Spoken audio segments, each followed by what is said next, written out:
Aujourd'hui, c'est un grand jour. Je vais aller rencontrer la Bicycle Mayor, donc la maire du vélo d'Amsterdam.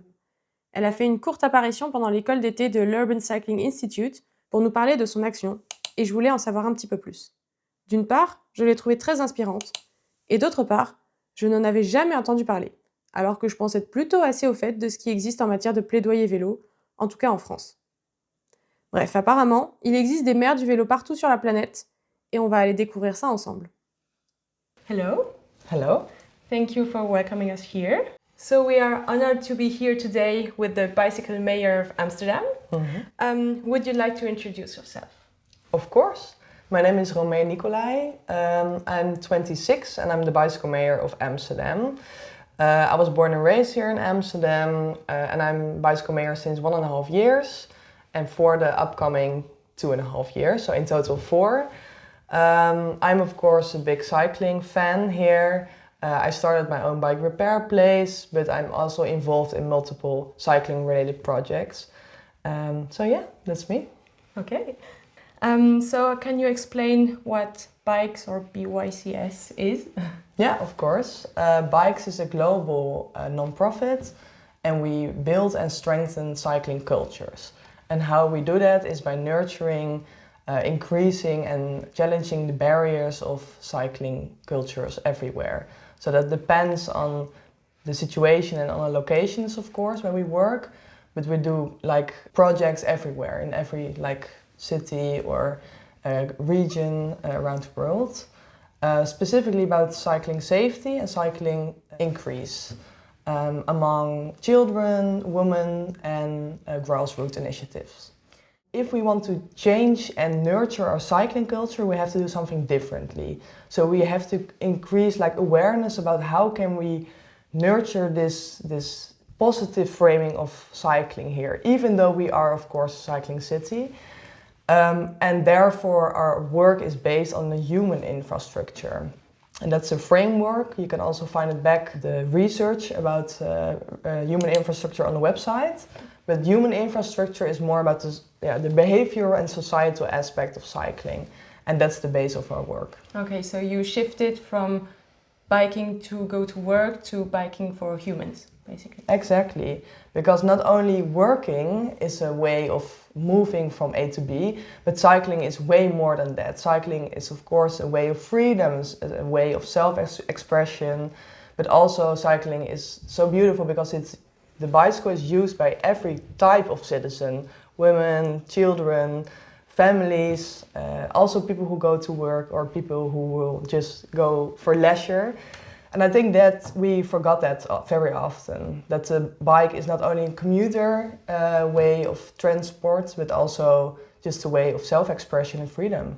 Yeah, that's true. Yeah. And so what types of projects does Bikes work on today? Yeah, we do a variety of projects, also divided into different tiers around the world. For instance, in Colombia, in Mexico, we work with nurturing and strengthening children to have like cycling uptake, and also women who are more able to or more eager to take the bicycle. So yeah, that are more like Latin America related projects, but we also have in Europe a variety of projects. For instance, Start Cycling Together, that's co-founded by the European Union, and that's with refugee children and families who we want to sort of help with getting a bike and staying on their bike, so more like cycling behavioral skills. And I'm also involved with a lot of projects here around Amsterdam. For instance, 2 cycle hubs that we are now building, but also a project called Start, which is focused on little kids to like their first steps and their first way how to learn how to cycle. And alongside the European focus, we also focus on in India. We have a lot of projects, but also the Bicycle Mayor network, which is very big around the world, but especially in India. So there's you hear me. There's a lot of variety in projects. So what would you say is the main benefit or purpose of having a bicycle mayor? Well, a bicycle mayor is an independent cycling advocate. And I think the whole strong element of that is that you create local ambassadors in every type of environment who represent cycling in their environment or their city.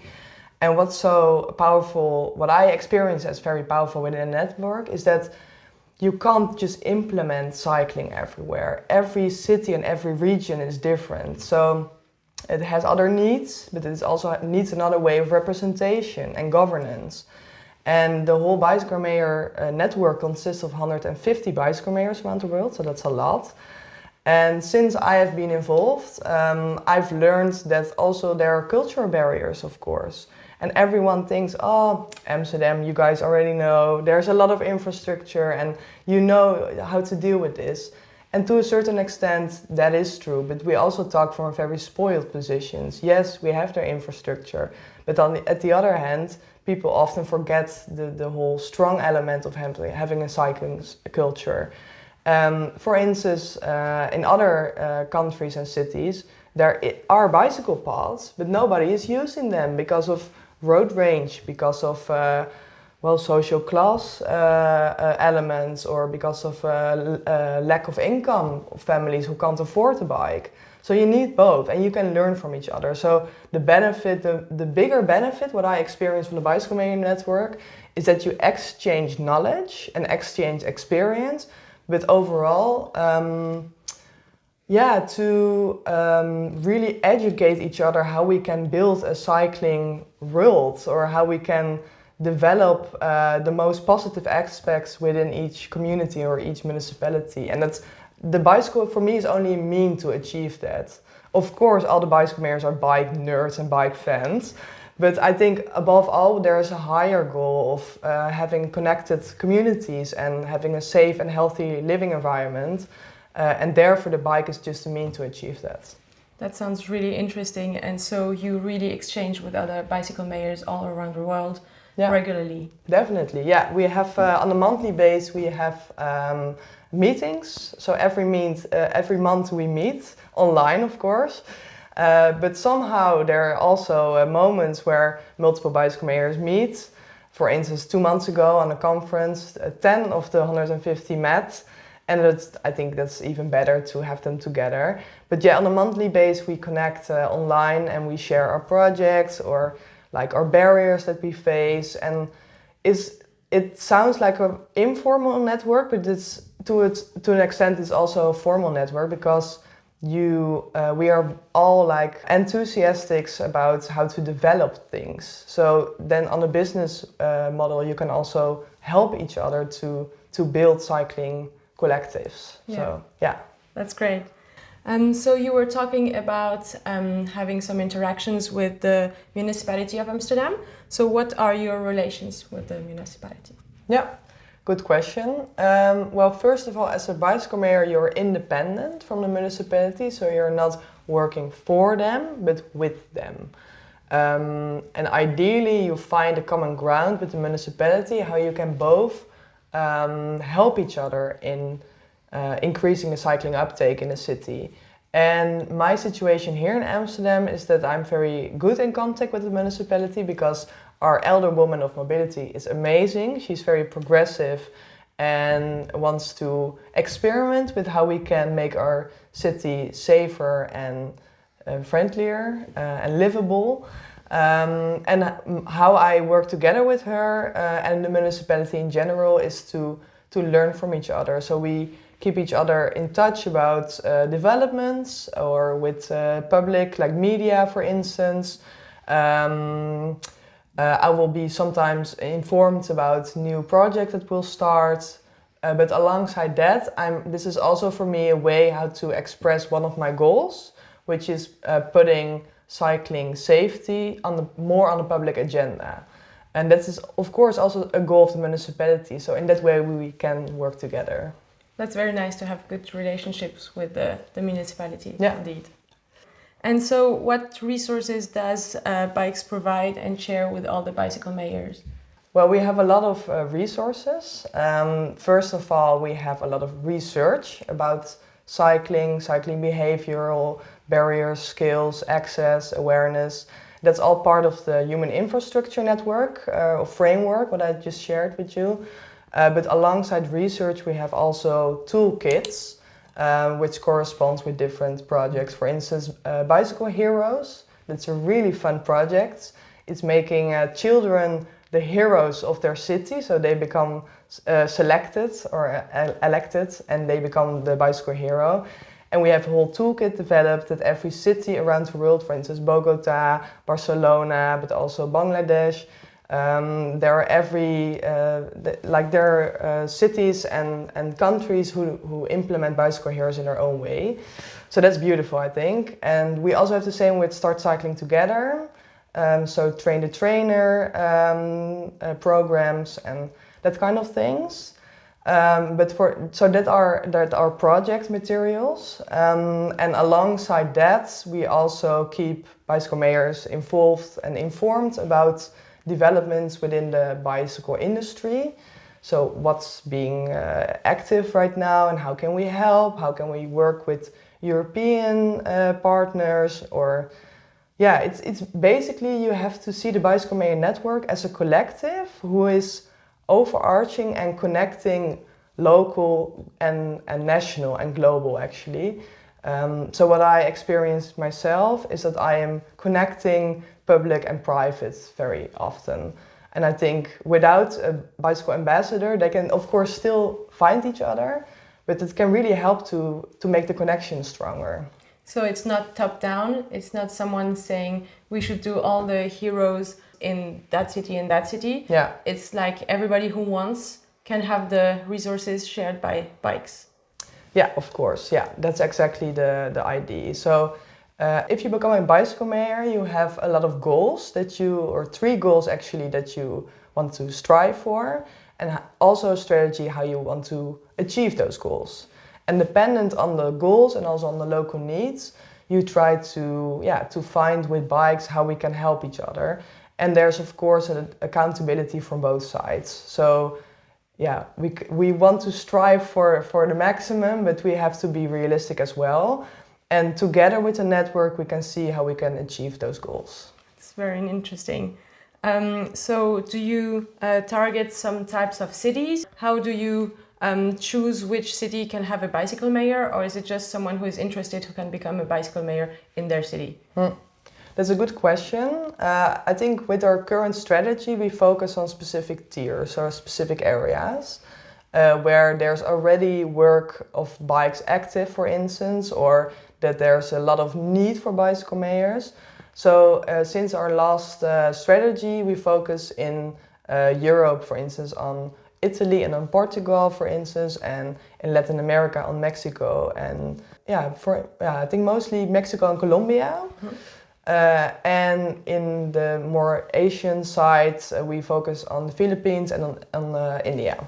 Okay. Yeah. And so all these cities or countries have different projects that are made for their specific context. To some extent, yes, but alongside those focus areas, because those focus areas are more related to bikes projects works. And I think for Bicycle Mayor Network, it's more open than that. So we were reading on the bike's website about the Children's Cycling Manifesto. Mm-hmm. Could you talk a little bit more about that? Of course. I can talk about it, but I can also show it to you. Wow. Because we have here the manifesto, and these are all like signs from stakeholders around the world. So also from Egypt to India to Mexico to the Netherlands, and they're all names and signs from people who support this manifesto, and I will elaborate what the manifesto is. But this board was too small, so we have another board. Wow. With signs as well. So you can see the massive support, but the support for what, of course? Well, this is the International Children's Cycling Manifesto. And you can find it back on our website, and then that's all explained more in detail. But what it mostly is that this is a call to action. And the call to action corresponds to the call to make cities cycling friendly for kids. So how can we think of cities that are cycling friendly for an 8-year-old, but also for an 88-year-old? And that's mostly the idea. So if we want to change that, we have to think outside of the box and not only strive for long-term goals, but what can we change right now? And people who you saw the signs from, they are people who believe that it's our common goal to strive for cities for kids, cycling-friendly cities for kids. So yeah, that's all described here, and like I said, you can find it also back on the website. So it's a sort of massive call to action. It's really interesting because it's written make cities for children, but also make cities with children. Yeah. And I think this is a difference that is very important. Mm-hmm. It's not only for them, but to include them probably allows to have different ideas. Yeah, exactly. And I think that's often forgotten, that we think our kids are not able to be involved in this decision making, but they are essential in the decision making, because eventually they are the generation who have to live in our cities. So you can better give them a voice and to make them aware that we can change our system and we can change our cycling environment. And those kids have more like idealistic ideas, but somehow also very feasible. And what I thought was really interesting here in the Netherlands, we also had the Bicycle Heroes program here. And those kids have, for instance, had to come up with cycling interventions which are not yet existing. And they came with ideas which were so creative, but also things that we can actually implement right now.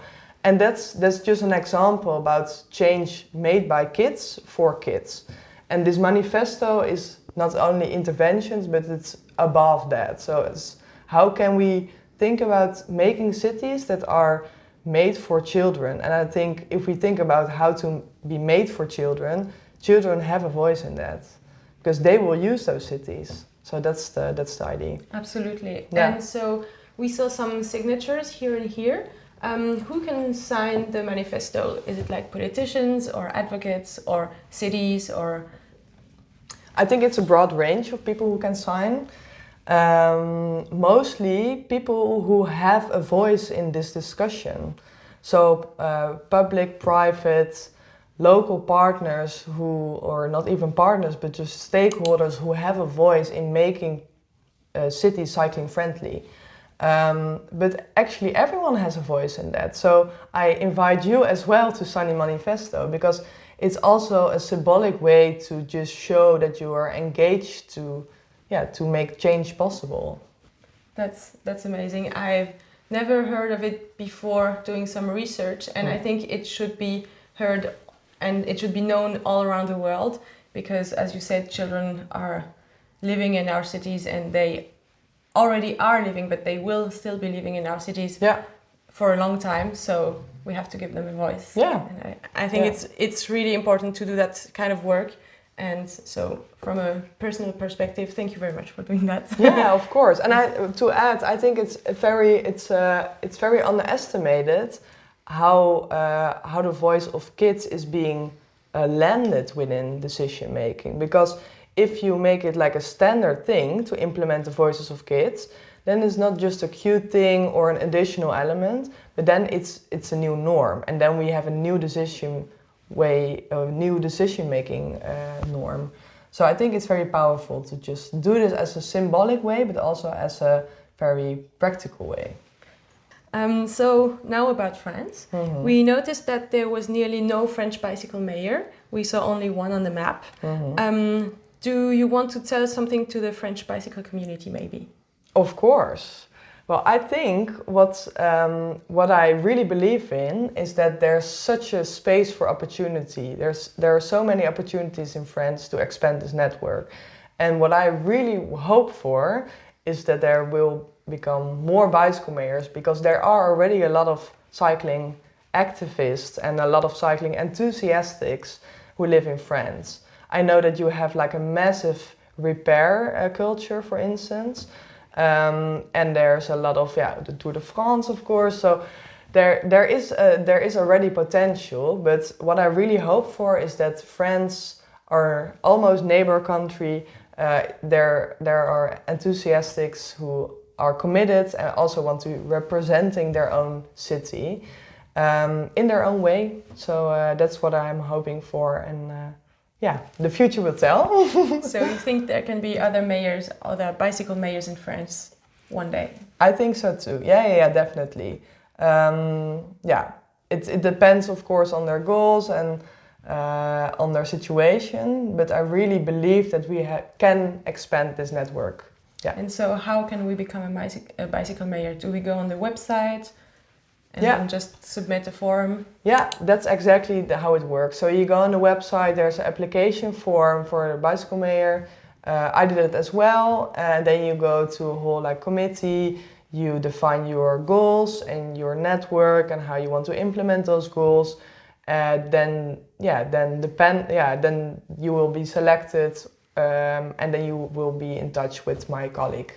And how bicycle mayors become selected or willingness to join a network is because of the need in their city, and they can apply to the form on the website. And then dependent on their location and dependent on their goals, for instance, they will have a committee who will decide if it is feasible to work with them together. And I think overall, it's every bicycle mayor has their own strengths, of course. So yeah, that's the approach. Okay, so I will put this in the description of the video. Yeah. If people are interested, maybe. That sounds great. And so, how did you become a bicycle mayor? That's a good question. Well, I became a bicycle mayor because I am, of course, a big cycling enthusiast, and I developed my own bike kitchen, so my own do-it-yourself repair place, located in the University of Amsterdam. So it's a small area, but it's within the university. And why I developed that is because I really believe that if we learn about sustainability and about mobility, there's a lot of theory, but we also need to sort of make a next step with making theory become practice. So for me, the bike kitchen was just a means to sort of to make that connection, to make people aware of the space that we have for cycling culture here and repair culture. When I developed the bike kitchen, I was already involved in the whole bicycle debate and cycling debate of the city. Because I think, like I said, for me the bike kitchen was only a mean to achieve further development of the city, like to become aware of the value of our bikes, to become aware of the value of cycling in a city, that we often just forgot because we are so used to it that we just forgot how valuable it actually is to maintain and repair your own bike. So that was for me the start, and then I was asked to be the bicycle mayor because it's a term of 4 years, and the former bicycle mayor just ended her term. And I thought, oh, that's a cool step, but I didn't know, of course, what it was. So I dived into it, and I think it was the best decision that I ever made. Yeah. Very good decision. Yeah, it is. So when did you get your nice necklace here? Yeah, this is my my bicycle mayor chain actually, and as you can see, it's made from an old bicycle chain. And I got it when I was inaugurated as a bicycle mayor, and that was in March 2024 in the bike kitchen. And I became a bicycle mayor announced by the elder woman of mobility here of the municipality of Amsterdam. And as a bicycle mayor, you're representing the bikes and the cyclists of the city. So therefore, every bicycle mayor just got a chain. Yeah. Okay, perfect.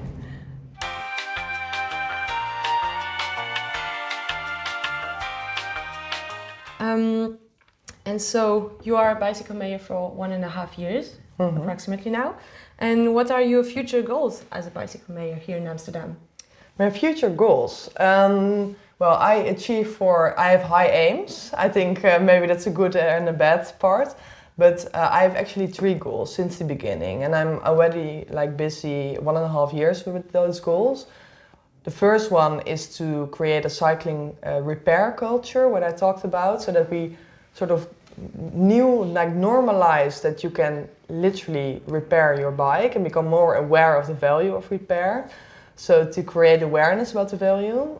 Second of all is to put cycling safety more on the public agenda. So with the 30 kilometers, for instance, Amsterdam is already doing a great job with that.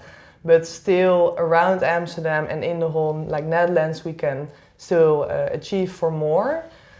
And third of all, it's also to experiment more on streets. So you have play streets and school streets, and Amsterdam is already doing a great job with that. But I think we can experiment more with it. So to literally make space for cyclists, and my future goal is to create a ciclovia, which is in Bogota every Sunday. How great to have that here in Amsterdam as well. And our city just turned 750 years and the whole ring road was blocked, but it wasn't possible to create a ciclovia. And I think that's so powerful. It's such a powerful way to show people how we can reuse and reassess our streets. And of course, it's less necessary here because we already have cycling streets. But it's also just a way to show that cycling is a way of fun and interaction. So that's my goal. Yeah. I heard about the highway being closed, and I heard that couples got married on the highway. Yeah. So that was really funny for me, on a highway, but it was closed. So yeah, that was really an interesting thought. Yeah. But I think that you had a great party for the 750 years of Amsterdam. Yeah. Having one Sunday where everybody can cycle and walk would be really interesting in the cycling city.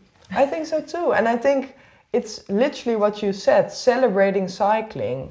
We should celebrate cycling every day. But if there's a sort of opportunity to redesign and rethink our space by cycling, I think that's one of the most powerful ways that every type of citizen can engage with that in their own ways. So that's something that on a higher level I think we have to become aware of, that cycling is a way to express what is possible with our space. So yeah, hopefully we can make next steps in that. Thank you very much. Do you have something you would like to add? That everyone should sign up to become a bicycle mayor. No, not everyone, but I mean more to grow this whole bicycle mayor network. I'm a very big fan of that.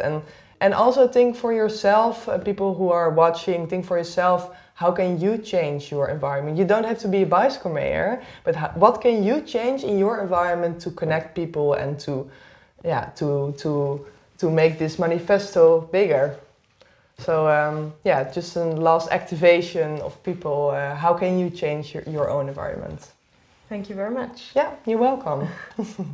On a passé plus d'1 heure à discuter ensemble et c'était un échange très enrichissant. J'ai découvert l'existence des Maires Vélo partout dans le monde et j'ai un peu mieux compris le rôle de Bikes. J'ai trouvé très intéressant qu'elle rappelle que la place du vélo n'est pas acquise, même dans une ville comme Amsterdam, et qu'il faut toujours rappeler les bienfaits du vélo pour une ville, voire tout un pays, mais que chaque situation est différente. Avec un peu de recul, ce qui m'a le plus marqué, c'est l'idée de faire participer les enfants. Ça fait des années que je répète à qui veut l'entendre qu'il faut faire la ville pour les enfants. Ce que Romé m'a fait comprendre, c'est qu'il fallait en fait faire la ville avec les enfants. Leur voix est tout aussi valable que la nôtre. Si vous voulez devenir maire vélo dans votre ville, n'hésitez pas à ou à me contacter et à remplir le formulaire que je mets en description de la vidéo. Merci en tout cas d'avoir regardé cette vidéo jusqu'à la fin et abonnez-vous pour ne pas louper la suite.